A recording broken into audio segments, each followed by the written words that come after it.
올해부터 사회적 거리두기가 생활 속 거리두기로 전환됩니다. 우리나라에서 코로나19 확진 환자 발생 108일 만입니다. 이와 함께 학교 수업도 일부 정상화되는데요. 오늘 발표된 학교 정상화 일정 잠시 후에 자세히 알아보겠습니다. 먼저 이 시각 주요 뉴스입니다.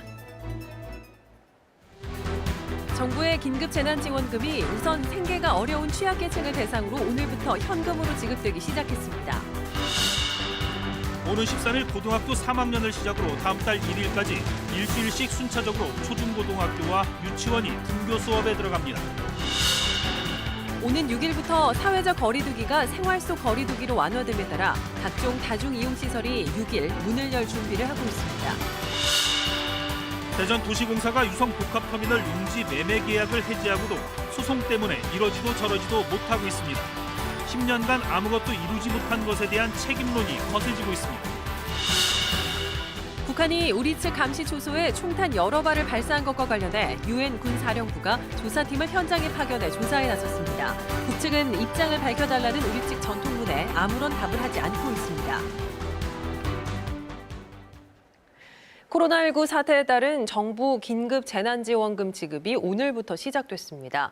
우선적으로 생계가 어려운 취약계층에게 현금으로 지급됐습니다. 나머지 가구의 경우 석 달 안에 신청하지 않으면 자발적 기부로 간주됩니다. 이철호 기자가 보도합니다.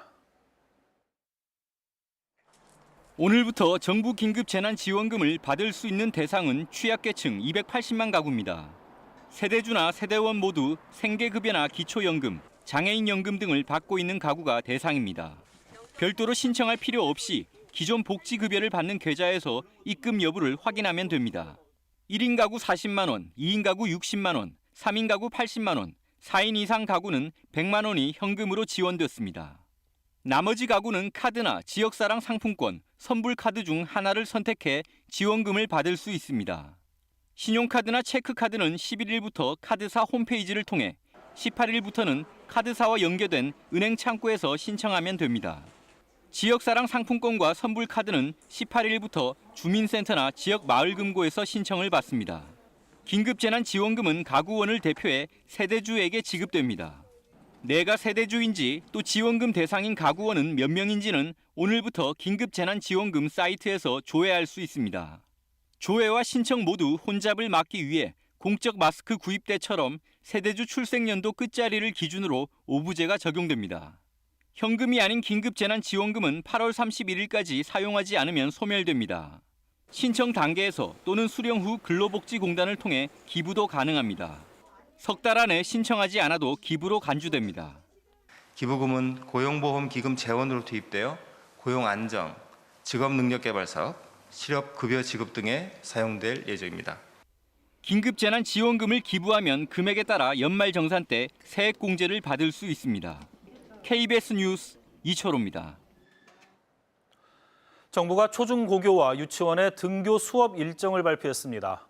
오는 13일 고등학교 3학년을 시작으로 다음 달 1일까지 일주일씩 순차적으로 등교 수업에 들어갑니다. 구체적인 수업 방법은 각 시도 교육청이 지역별 사정을 감안해 결정하도록 했습니다. 정현욱 기자입니다.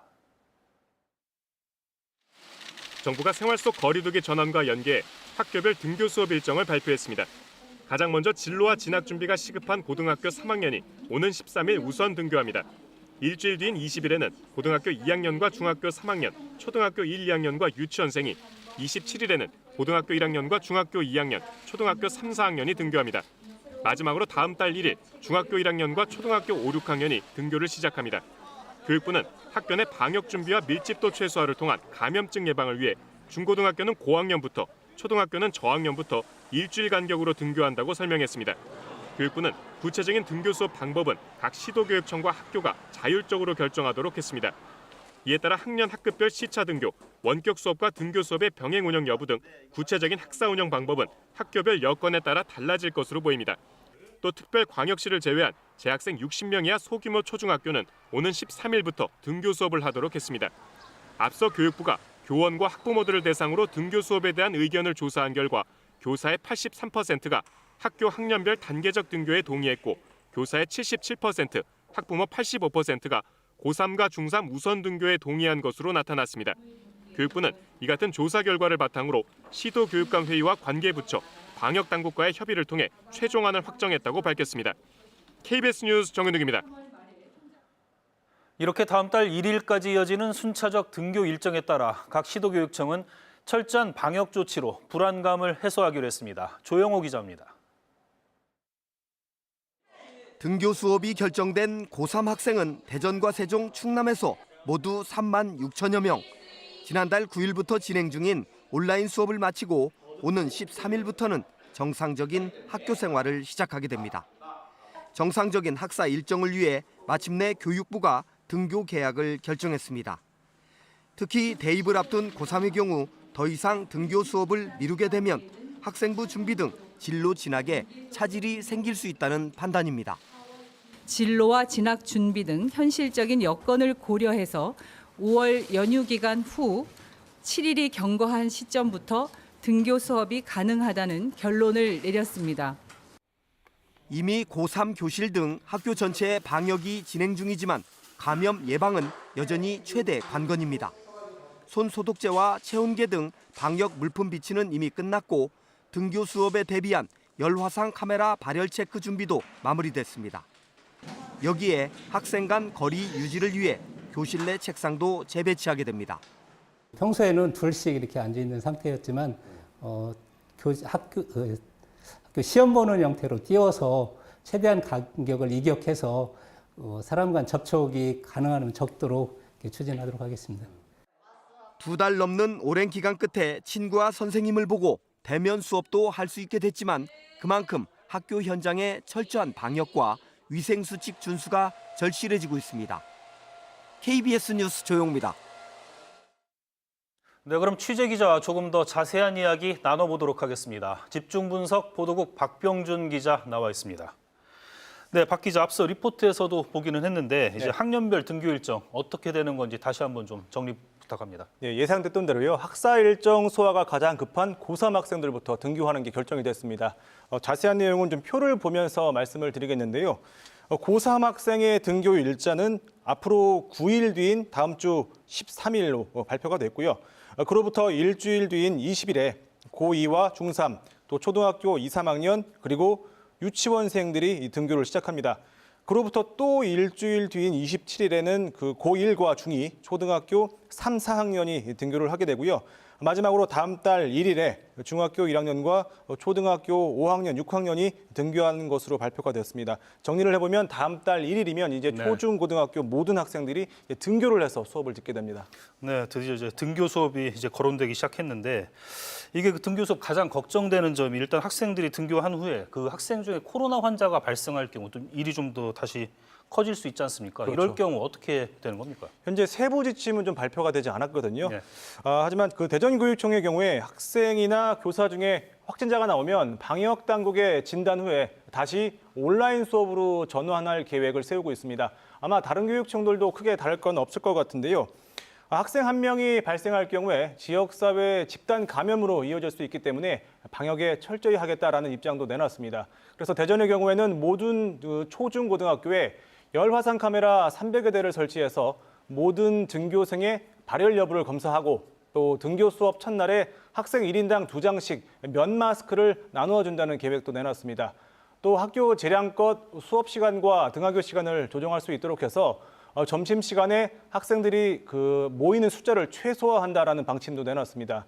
또 학사 일정이 늦어진 만큼 방학 일정도 늦춰질 것으로 보이는데 또 짧아질 것으로 보이고요. 네. 여름방학은 8월 이후로 예상이 되고 기간은 한 최소 일주일에서 수주 정도로 좀 파악이 되고 있습니다. 네. 이 예년보다 2달 이상 이제 등교 개학이 연기된 건데 다른 나라하고 좀 비교하면 상황이 좀 어떻습니까? 여전히 그 대다수 국가에서 그 학교 폐쇄 조치를 유지하고 있는데 네. 일부 국가들에서는 이 정상화 움직임이 나타나고 있습니다. 유네스코 등에 따르면 현재 코로나19로 인해서 전 세계 177개국 12억 6,800여만 명이 학교 폐쇄로 인해서 악영향을 받고 있다라고 집계되고 있는데 이는 전체 학생 수의 한 72% 정도 되는 수치라고 합니다. 지난달 초에 91%까지 올랐던 것과 비교하면 20%포인트가량 내려간 겁니다. 코로나19 확진자 발생이 주춤한 곳에서 정상화 움직임이 나타나고 있기 때문으로 보이는데 먼저 이 노르웨이의 경우에는 이미 지난달 20일에 일찌감치 유치원을 개원을 했고 그 일주일 뒤인 27일부터 초등학교 1학년에서 4학년들의 개교도 진행을 했습니다. 또 프랑스는 오는 12일부터 5살에서 11살 초등학생의 등교를 허용을 했고요. 그 이후에 중고등학생 중 일부 학년을 등교시키는 순으로 이번 달 25일까지 전학년을 등교시킬 계획입니다. 반면 이탈리아의 경우에는 이번 학기 개학을 금지를 했고 새 학기가 시작되는 오는 9월 개교를 하도록 했고요. 미국의 뉴욕주도 이번 학기까지 휴교를 이어갈 것으로 보입니다. 네. 이렇게 우리 정부가 이제 단계적 등교를 이제 결정한 배경을 보면은 이제 국내 코로나19 사태가 좀 안정화 단계에 접어들었다. 뭐 이런 자신감이 좀 있다고 볼 수 있는 거겠죠? 그렇습니다. 정부도 이제 코로나19 발생 상황이 이제 정부의 통제 범위 안에 들었다라고 판단을 한 것 같습니다. 네. 사실 정부가 이 생활 방역으로 전환하겠다라는 전제 조건 중에 하나가 하루에 그 확진자가 50명 미만으로 발생하는 게 있었잖아요. 예. 그런데 이런 상황이 벌써 이제 26일째 이어지고 네. 있고요. 특히 최근 2주 이상 확진자 발생이 10여 명 안팎으로 유지되고 있다는 점, 또 감염 경로가 불분명한 환자 비율도 5%에서 6% 정도의 그 비율을 유지하고 있다는 점도 단계적 등교 결정에 좀 역할을 한 것으로 보입니다. 네, 이렇게 이제 단계적 개교도 이제 확정이 됐고 당장 모레부터 생활 속 거리두기, 즉 생활 방역으로 전환되지 않습니까? 네. 이게 뭐가 어떻게 바뀌는 건가요? 이게 도서관이라든지 같은 이제 그 공공시설이 정상화되고 또 네. 단계적 등교를 한다는 점을 제외하고는 사실 우리 피부에 와닿을 만한 생활 속 지침은 큰 변화가 없습니다. 정부가 상황별 지침도 마련을 해서 발표를 했는데 몇 가지 설명을 드리면요. 먼저 사무실에서는요, 전체 회의보다는 영상이라든지 전화를 활용한 비대면 방식의 회의를 하도록 권장이 되고 또 국내외 출장도 될 수 있으면 줄이도록 했습니다. 또 회식을 하는 경우도 생기잖아요. 그런데 이런 경우에는 술을 마실 때도 가급적 마주보지 말고 따로따로 옆으로 앉고 술잔을 권하지 말라라는 내용도 이 권고사항에 포함이 됐습니다. 또 대중교통을 이용할 때는 반드시 마스크를 쓰고 또 뛰어 앉기 같은 승객 간의 거리를 둬야 합니다. 영화관이라든지 공연장에서도 마찬가지로 그 지그재그식으로 뛰어 앉아서 관람을 해야 하고 또 종교시설 가는 경우도 생길 텐데 여기서는 단체 식사를 자제하는 게 좋고 또 결혼식이나 장례식장을 방문할 때는 악수 대신에 목례로 대신하기를 권했습니다. 또 우체국이라든지 은행 같은 금융기관을 이용할 때도 되도록 그 대면 대신 ATM기를 이용하는 게 좋고요. 대형마트에서는 카트를 쓰기 전에 손잡이 부분을 많은 사람들이 만졌을 가능성이 크기 때문에 소독제로 소독을 하고 이용하는 게 좋습니다. 또 마지막으로 화장품 코너 등에서도 견본품을 좀 많이 쓰실 텐데 얼굴에 직접 바르지 말고 이 손등 같은 데다가 이 테스트를 한 이후에 그다음에 이제 소독을 하는 게 좋다고 합니다. 네, 개인위생 관리는 뭐 실제 많이 변하는 게 없는 것 같습니다. 네. 네, 집중 분석 오늘은 순차적 개학 일정과 생활 속 거리두기에 대해 알아봤습니다. 박병준 기자 수고했습니다.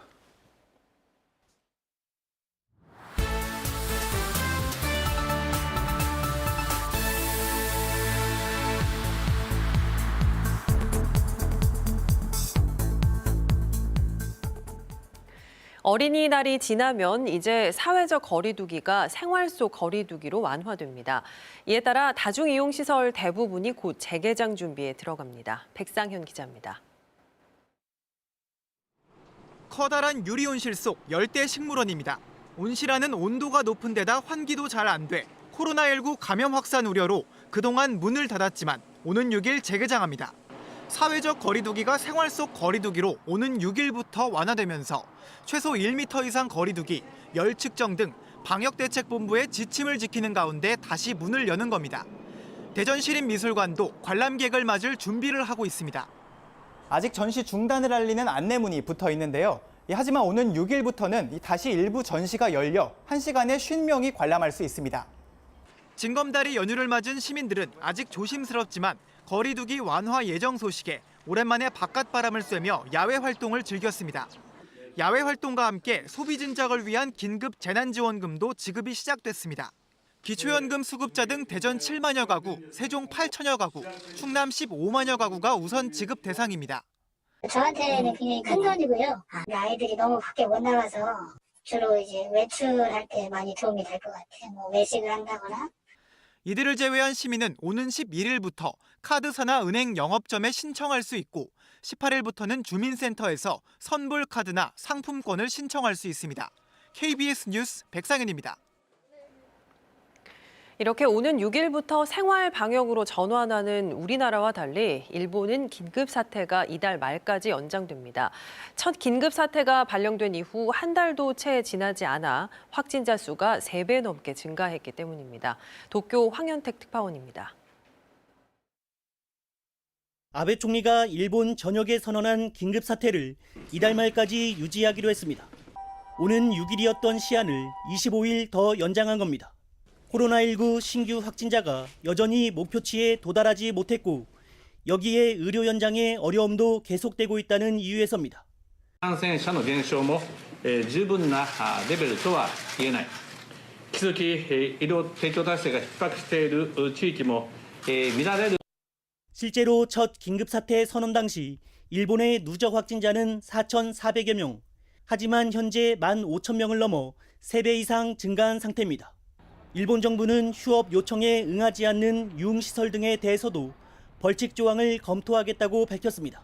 빠찡코 등 일부 업종은 강제성이 없다는 이유로 영업을 강행해 오히려 손님이 몰려들기도 했습니다. 要請や指示に応じない事業者がいてですね、そしてそこに人が集まって感染リスクが高まっている、これはもうあってはならないことだというふうに思います。 아베 총리는 다만 오는 16일 긴급 사태를 재평가해 해제 여부를 검토하겠다고도 했습니다. 2달간 이어질 긴급 사태로 사회적 피로감이 극도로 커질 수 있고 특히 경제 분야 타격을 우려한 것으로 풀이됩니다. 산케이 신문이 민간 전문가들에게 물은 결과 2분기 실질 국내 총생산 GDP는 연 21.8% 급감할 걸로 예측됐습니다. 이는 세계 금융위기이던 2009년 1분기 17.8%를 뛰어넘는 종전 이후 최악의 역성장입니다. 도쿄에서 KBS 뉴스 황현택입니다. 코로나19 종식을 위해 세계 각국이 치료제와 함께 백신 개발 속도전을 벌이고 있죠. 그런데 트럼프 미국 대통령이 올해 안에 백신을 개발할 수 있다고 자신하고 나섰습니다. 이재희 기자가 보도합니다. 트럼프 대통령이 코로나19 백신 개발 시한으로 제시한 것은 올해 말입니다. 연말까지 백신을 가지게 될 것으로 확신한다고 밝혔습니다. 현지 시간 3일 워싱턴 DC에서 열린 폭스뉴스 주최 타운홀 미팅에서 트럼프 대통령이 이같이 말했다고 미 CNBC 등 외신이 보도했습니다. 그는 백신을 확보하려 강력하게 밀어붙이고 있다며 연말이라는 개발 시점을 수차례 강조한 것으로 알려졌습니다.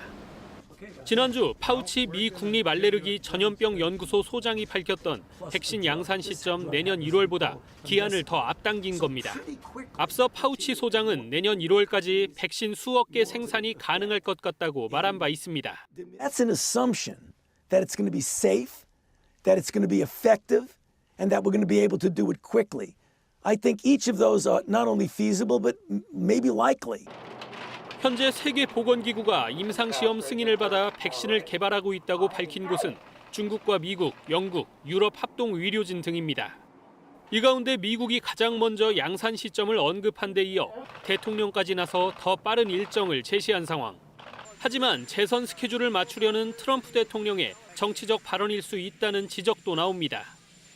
한편 유럽연합 지도부는 코로나19 백신 개발을 위해 수십억 유로 규모의 모금 활동에 나섰습니다. KBS 뉴스 이재입니다. 지난달 소비자 물가가 1년 전보다 0.1% 오르는 데 그쳤습니다. 코로나19 여파로 수요가 줄어든 데다 산유국들의 기싸움으로 유가가 떨어진 탓입니다. 박예원 기자입니다. 통계청이 발표한 소비자 물가 동향 자료를 보면 4월 소비자 물가 지수는 104.95로 지난해 같은 달보다 0.1% 올랐습니다. 한 달 전인 3월과 비교하면 0.9%포인트 떨어져 지난해 10월 이후 6개월 만에 가장 낮았습니다. 올해 들어 3월까지 석 달 연속 1%대를 기록하던 소비자 물가 상승률이 코로나19 영향으로 다시 떨어진 겁니다. 특히 하락 요인이라 그러면 이제 뭐 사회적 거리두기를 하다 보니까 서비스 쪽에 좀 소비가 좀 적었고 소매 판매 쪽도 좀 적었었습니다.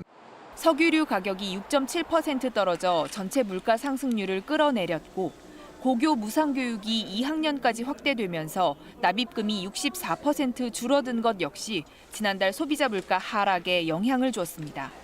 반면 농축수산물 가격은 올랐습니다. 수산물은 8.1%, 축산물은 3.5% 상승했는데 품목별로는 고등어가 17.5%, 국산 쇠고기 5.4%, 달걀은 12.3% 올랐습니다. 외식 물가와 호텔 숙박비, 승용차 임차료 등 여행 관련 품목이 포함된 개인 서비스 물가는 1% 상승했습니다.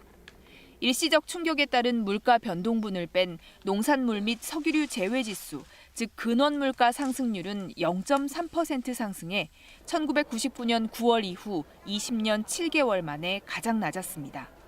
통계청은 고교 무상교육과 승용차 개소세 인하 등 정책 효과 때문이라고 설명했습니다. 한국은행은 주요국보다 코로나19에 따른 공급망 차질이 크지 않고 생필품 사재기가 나타나지 않아 가격 상승 요인이 미미하다는 분석을 최근 내놨습니다. KBS 뉴스 박예원입니다.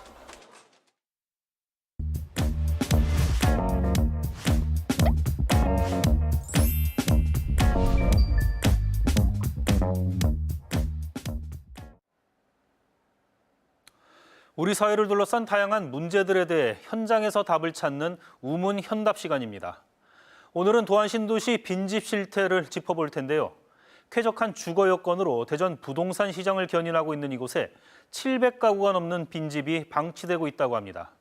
어찌된 일인지 정재훈 기자가 찾아가 봤습니다.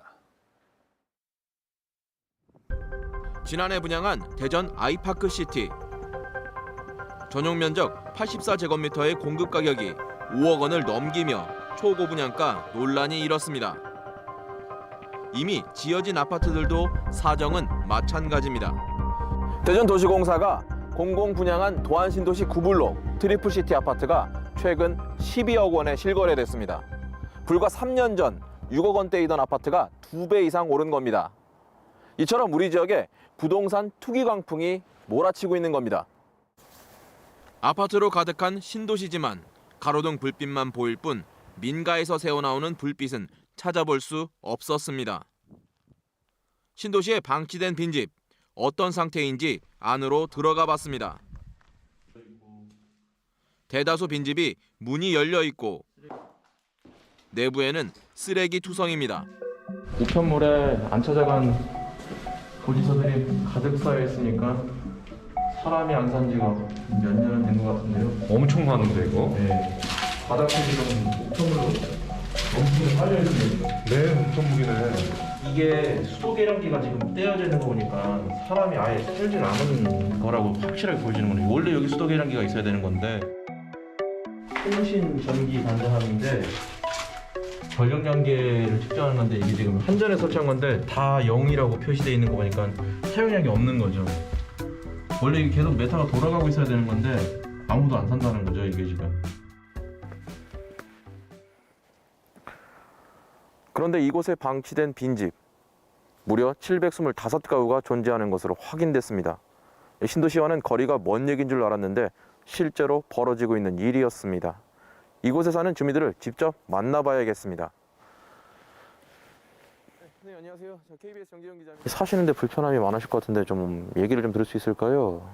불편한 건 첫째로 이제 사람이 없다 보니까 네. 그냥 이대로 있으면은 그래도 그냥 무서운 거 감안하고 왔다 갔다 하는데 저는 이제 걱정이 이렇게 이제 요즘에는 어린애들이 무섭잖아요. 그렇죠. 중학생들. 네. 이런 애들 혹시라도 밤에 이런 데만 오고 할까 봐 그게 무서운 거예요. 네. 빈집들은 탈선이나 흉가 체험 등의 장소로 쓰여 그야말로 흉물이 됐습니다. 작년 여름에도 밤 12시 정도 되니까 젊은 애들 와가지고 뭐 체험한다고 체험하는 것 같아요. 지네끼리 들어가더라고요. 그러더니 막 소리 지르면서 막 도망가고 그러더라고요. 대전 지역 빈집은 모두 3,858가구. 이 중 도안신도시의 빈집은 725가구로 전체 빈집의 18.8%를 차지했습니다. 신도시 안에서는 용계동이 457가구로 가장 많고 대정동과 복용동에도 100가구가 넘게 있습니다. 이렇게 날림으로 지어진 빈집. 개발 제한 구역 규제 직전에 우후죽순 지어졌습니다. 당시 벌집이라고 불렸는데 역시 보상 때문이었습니다. 그 당시에 여기가 개발이 되니까 보상을 받을까 싶은 생각에서 이제 그 조그만 돈 가지고 이런 집 한 채 한 채를 이렇게 사놓은 거지. 근데 그러다 보니까 10여 년이 지금 흘렀잖아요. 이는 결국 분양가 상승으로 이어집니다. 결국 이런 것들이 들어옴으로써 이제 보상 가격이랄까요? 이런 것들이 이제 높게 책정될 수밖에 없고 결국 이렇게 높게 책정된 비용 자체가 이후에 소비자인 향후 그 아파트라든지 이런 것들이 개발됐을 때 분양 가격에 영향을 그렇죠. 그러게 되면 분양 가격의 상승으로 이어질 수밖에 없고 결국은 향후 소비자인 시민들이 그 피해를 고스란히 감당하는. 이렇게 방치된 빈집이 지금도 높은 가격에 거래가 되고 있습니다. 문이 나오면 이제 부동산도 또 같이 끼어 있어. 그러니까는 나오면 그냥 거리를 두고 자기들 아는 사람을 연결시켜서 거리를 시켜서 지금 평당 1,200선으로 아마 될 거예요 지금. 보니까 실제로 거기서 매매를 하신 다음에 들어가서 사시는 건 아니신 것 같더라고요. 거의 대부분 다 빈집인 것 같던데 그러면은 그분들의 목적은 뭐라고 좀 봐야 될까요? 분양 아파트 분양권이죠. 그렇게 해버리는 걸 어떻게 알을 수도 없고 민법상은 이틀만 살아도 거주로 보니까. 난개발부터 빈집과 투기, 고분양가까지 각종 문제가 도안 신도시에 뒤엉킨 겁니다. 고분양가에 관한 거는 우리가 이제 주택도시공사에서 분양가 관리 지역으로 지정이 되거든요. 지정을 좀 하게 되면 이제 업체 이익을 이윤을 좀 낮추는 걸로 그렇게 지금. 한때 153만 명에 육박했던 대전시 인구. 해마다 10,000명 이상 줄어들더니 올해 들어선 147만 명으로 감소했습니다. 그런데 줄어든 인구와는 정반대로 신도시 아파트 값은 천정부지로 치솟고 일대 빈집은 투기의 대상이 되고 있습니다. 부동산 광풍이 몰아치고 난 다음의 피해는 오로지 시민들의 몫입니다. KBS 뉴스 정재훈입니다. 2년을 끌어온 대전 유성 복합터미널 건설 사업이 또 비틀거리고 있습니다. 대전도시공사가 사업비 조달 기한을 어긴 민간 사업자에 대해 토지 매매 계약을 해지하고도 소송 우려 때문에 이러지도 저러지도 못하는 상황이 됐습니다. 이정은 기자입니다. 대전도시공사가 사업비 조달 기한을 어긴 민간 사업자와 맺은 유성 복합터미널 용지 매매 계약을 최종 해지했습니다. 용지 대금으로 받은 594억 원도 반환해 유성 복합터미널 사업이 좌초될 위기에 놓인 상황. 하지만 대전도시공사는 이미 신뢰가 깨졌다면서도 사업자에게 한 번 더 기회를 주겠다며 재협상 계획을 밝혔습니다. 신뢰를 할 수 없어요. 그쪽에서 뭐 어떤 그 제안을 한다면 면밀히 봐가지고 꼭 사업을 같은 건 실현할 수 있는 범위 내에서 우리가 협의해서 추진토록 하겠습니다. 용지 매매 계약은 깨졌지만 2년 전 민간 사업자와 체결한 모호한 사업 협약이 발목을 잡았습니다. 대전도시공사 측은 당시 협약서에 사업 기간을 명시하지 않아 사업자의 명백한 귀책 사유가 없는 한 사업 지연만을 이유로 계약을 해지할 수는 없는 상황이라고 설명했습니다. 그러한 부분을 지금 충분하게 고려를 해서 지금 협약서에 담고했으면 지금 이런 상황이 오지 않았지만 그 부분은 뭐 어쨌든 저희들의 불찰이라고 인정합니다.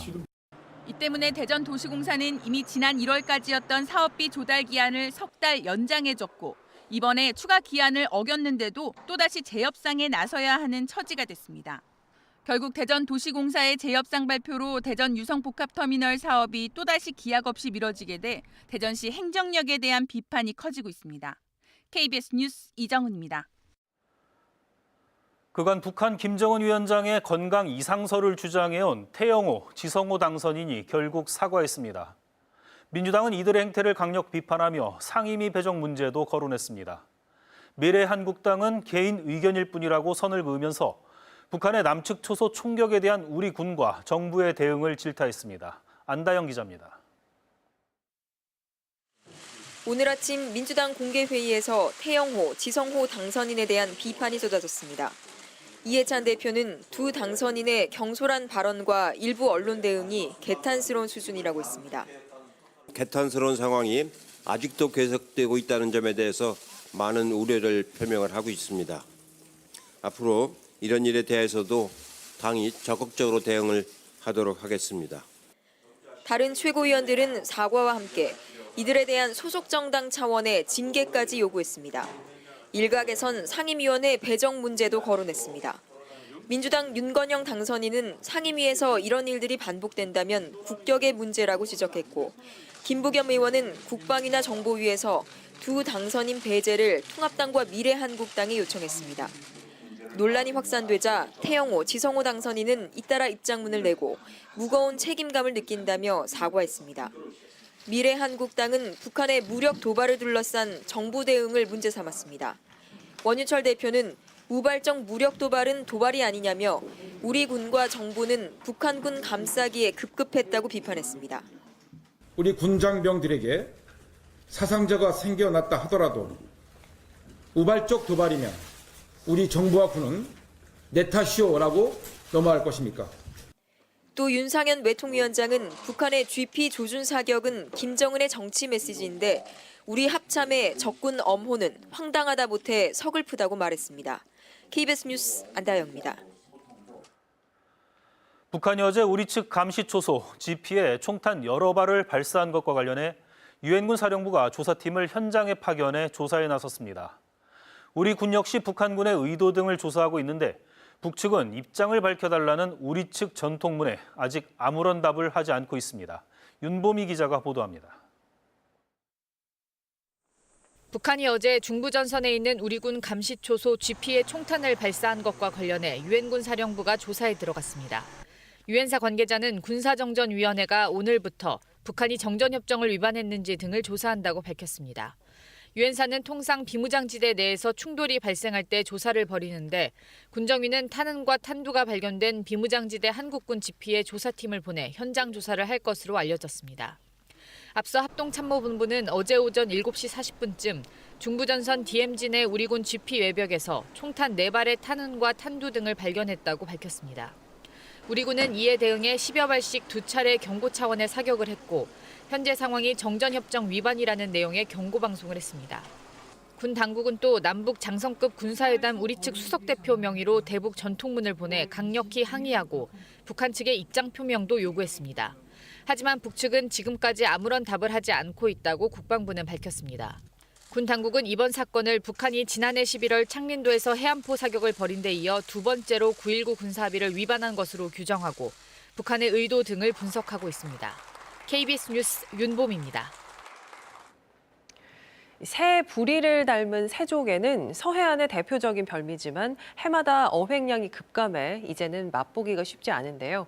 새조개의 산란 시기를 조절함으로써 양식을 통해 연중 대량 생산할 수 있는 길이 열렸습니다. 박장훈 기자입니다. 쫄깃한 식감에 서해안의 별미로 꼽히는 새조개. 한때 천수만에선 흔한 조개였지만 수온 상승과 남획 등으로 이젠 귀하신 몸이 됐습니다. 실제 전국 새조개 어획량은 2003년 1,156톤으로 정점을 찍은 뒤 지난해 49톤까지 급감했습니다. 6톤, 7톤 정도로 너무나 양이 줄었어요. 그래서 굉장히 소량을 가지고 판매를 하다 보니까 단가만 높아지고. 이런 새조개를 연중에도 대량 양식할 수 있게 됐습니다. 충남수산자원연구소가 지난해 인공산란으로 어린 새조개를 대량 생산한 데 이어 최근엔 산란 시기를 인위적으로 2달가량 앞당겨 여름철 높은 수온에도 생존하게 하는 데 성공했습니다. 원래는 새조개가 5월 달에 산란하는데 저희가 인위적으로 온도하고 먹이를 조절을 해서 산란 시기를 앞당겨서 고수온이 되기 전에 더 많은 성장을 통해서 더 많이 생존하게 하는 기술인 겁니다. 또 산란기를 늦춰 가을에 방류하면 고수온기를 피해 성장할 수도 있습니다. 부화한 지 6개월 된 어린 새조개입니다. 이번 연구를 통해 이런 어린 새조개를 연중 어느 때나 대량 생산할 수 있게 될 전망입니다. 연구소 측은 어린 새조개의 생존율을 더 높여 새조개 자원을 회복하고 양식장에서의 대량 생산도 가능하도록 할 계획입니다. KBS 뉴스 박장훈입니다. 8일로 예정된 미래통합당 원내대표 경선에 충청권에서 이명수, 김태흠 의원이 출사표를 던졌습니다. 4선의 이명수 의원은 앞서 지난 1일 당의 쇄신을 이끌겠다며 출마 의사를 밝혔고 김태흠 의원도 어제 국회 기자회견을 통해 관리자가 아닌 개척자가 필요하다며 원내대표 경선 출마를 공식 선언했습니다.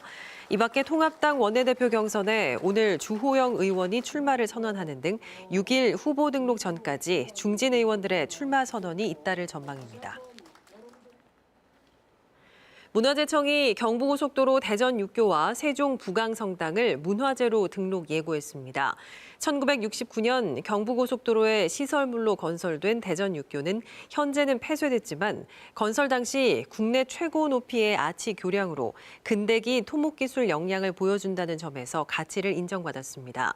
또 세종 부강성당은 1962년 현재 건물이 건축되기 전 본당으로 썼던 한옥 건물이 함께 있어 희소 가치가 있다고 평가했습니다. 문화재청은 이번에 등록 예고한 시설들은 30일간 의견 수렴 과정 등을 거쳐 최종 등록할 예정입니다.